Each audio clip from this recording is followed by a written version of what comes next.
राम राम नमस्कार सर्व मंडळींना। या ठिकाणी आपण आसुरबा धोंडीबा इंगोले या छोटूसं त्यांचा रस्ता केला आहे त्यांनी। आपण चाललो त्यांच्या त्यांच्या प्लॉटवर आलो आपण आता।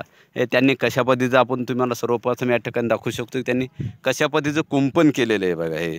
आणि त्याचे एक छोटूसं त्यांनी काय केलं आहे, येळाच्या लाकडाचं एक आपलं गेट तयार केलेलं आहे।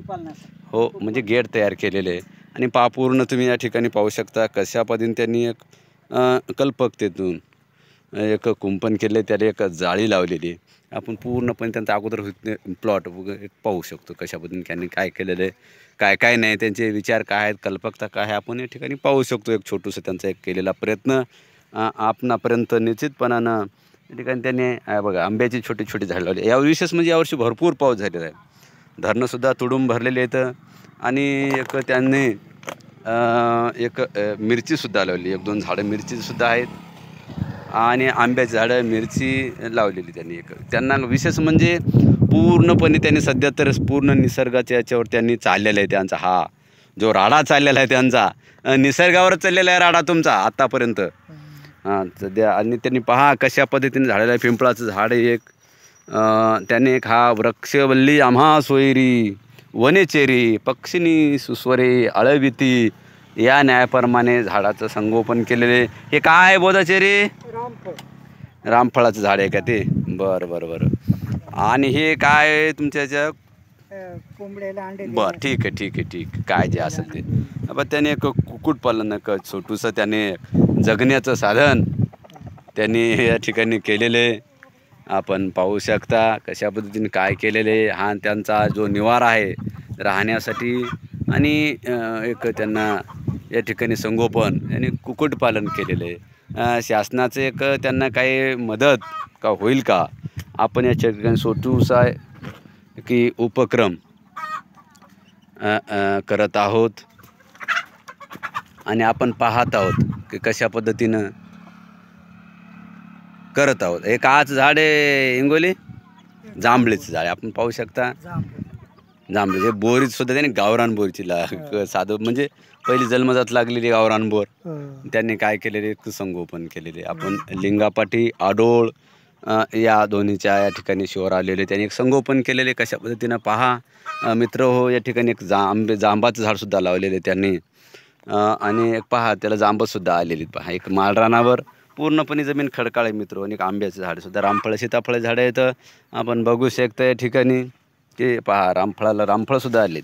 त्यांनी झाडं निवडले आहेत पण या झाडामध्ये त्यांनी काय केलेलं आहे की सीताफळाच्या झाडाचं संगोपन केलेले निवड केलेली आणि याला मला वाटतं फळं आपल्या चांगल्यापैकी लागले। आता याच्यातून त्यांना 2 पैसे मिळू शकतात। पहा त्यांच्या या म्हणजे प्रयत्नाला यश आलेले आहे। आपण त्यांचा हा छोटूसा प्रयत्न आपण या फेसबुक यूट्यूब चॅनलच्या माझ्या या चॅनलमार्फत आपण समोर मांडत आहोत की काय बदलचे। आता इकडे जांभा झाडसुद्धा त्यांनी लावलेत पहा, म्हणजे प्रत्येक झाड त्यांनी लावलेले आहेत। या ठिकाणी आपण पाहू शकता सागाची झाडे लावली आहेत, आवळ्याची झाडंसुद्धा लावलेली आहेत पाहू शकता। आणि त्यांनी एक संगोपन केलेलं आहे त्यांच्या या प्रयत्नातून। आपण एक ठिकाणी रामफळाची झाडं सध्या लावलेली आहेत त्यांनी एक याचं बेल आंबा किती छान एकदम खडकाळ जमिनीमध्ये त्यांनी कुठून आणला आंबा आहे हो इंगोले? गावरान आहे का काय म्हणजे कलम केलं? बरं। आणि हा मला वाटतं आणि हा कलमीच आहे एवढ्या मोठ्या सुंदर त्यांनी माळरानावर।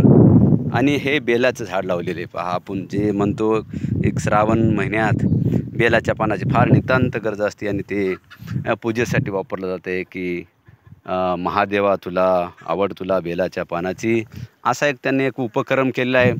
आपण छोटूसं एक त्यांचा प्रयत्न या माध्यमात निश्चितपणे सर्वसामान्याचं म्हणजे भारावून टाकेल की यांची त्यांच्या वयाच्या हिशोबानं। त्यांचं वय काय बोधाचे रे, किती वय तुमचं? 65च्या वर आहे। 65च्या वर आहे त्यांचा। आणि त्यांना एक त्यांनी मला वाटतं एक कोटेशन भरलं, त्यांचं एक छोटीशी विहीर होती आणि त्याला एक शासनानं मागेल त्याला एक DP हे पहा या ठिकाणी आपण त्यांना DPसुद्धा मिळालेला आहे आपण पाहू शकता कॅमेरा झूम करत असल्यामुळं। पण त्यांनी सध्या तरी त्यांचा हा जो प्रयत्न आहे सर्व निसर्गावर या ठिकाणी डोक्यावर पाणी आणतात या तळ्यातून ते पूर्णपणे डोक्यावर आणतात ते पाणी. आणि आता काय बाकी काय चाललंय? काय नाही, कुक्कुट पालन बस ते पोट भरण्याचं. मुलगा काय करतो? मुलगा रोज मंजुरी करतो. बर बर बर. काय कसं अपंग का काय तू? मूकबधीर. बर बर बर बर. दिव्यांग म्हणतात त्याला. असं आहे का? हो, आता नवीन प्रचलित दिव्यांग शब्द. नाव ठेवलंय. बर बर बर बर. त्याच्या मार्फत तुम्ही काय केलं का त्याची फाईल वगैरे काय? नाही. बर ते बर करायला त्याच्या आकारानं, कारण त्याचे मित्रमंडळी आहेत बर हिंगोलीला, बर त्यांच्याकडे जाते आणि त्याच्या हाताने करून घेते ते काम. बर बर. आपण काय करू, डायरेक्ट तहसीलदाराला त्याचं मुकबधीरचं काय असेल ते मार्फत आपण त्याचे प्रयत्न करू. ग्रामसेवक असेल काय जे असतील त्यांना ते काय लागत असेल ते कागद वगैरे सह्या देऊ. आणि हा छोटासा उपक्रम या ठिकाणी त्यांनी पार्टी चालू आहे का तुमची? ती हो, चालू. आपली पार्टी चालू आहे का? एक छोटूस. संध्याकाळी लाईट पाहिजेत ना अंधारात. बर बर बर बर बर संध्याकाळी light पाहिजे. बर बर बर बर. ठीक आहे. पहा, त्यांनी आंब्याची लागवड सुद्धा केली. त्यांनी काय केलेलं आहे की या सीताफळाच्या आणि रामफळाच्या मध्ये हे बघा त्यांनी आंब्याची झाडं लावलेली. पहा कसं, म्हणजे आपण जसं आंतरपीक म्हणतो तसं त्यांनी सीताफळ आणि आपल्या याच्यामध्ये एक आंब्याची झाडं लावलीत. सर्वांना गणपतीची हार्दिक. त्यांची खुर्ची आहे बघा, खुर्ची आहे त्यांची. आणि एक त्यांना वाचनाची आवड आहे. पेपर आहे त्यांचा, पेन आहे, वही आहे. एक साधी खुर्ची त्यांनी तारानं विणलेली अशा प्रकारचं. बरं, मग काय सांगू शकता आमचं आल्याबद्दल इथं की आम्ही तुमचं? आभार आभार आभार. बरं बरं बरं. आतापर्यंत तुमची काही माहिती पोहोचली का शासनापर्यंत? नाही नाही, तसा व्हिडिओ कोणीच काढला नाही, म्हणजे फोटो कोणीच काढला नाही. बरं बरं बरं बरं फोटो कोणीच काढला नाही आता. बरं बरं बरं. ठीक आहे. आता त्यांचं ह्या कुक्कुटाच्या माध्यमातून मुर्गी याच्या माध्यमातून त्याचा उदरनिर्वाह करतात. ते सर्वांना या ठिकाणी आपल्या फेसबुकमध्ये, यूट्यूब चॅनलमध्ये सर्वांचं स्वागत. सर्व ठीक. फुलांचं आले का? ठीक ठीक.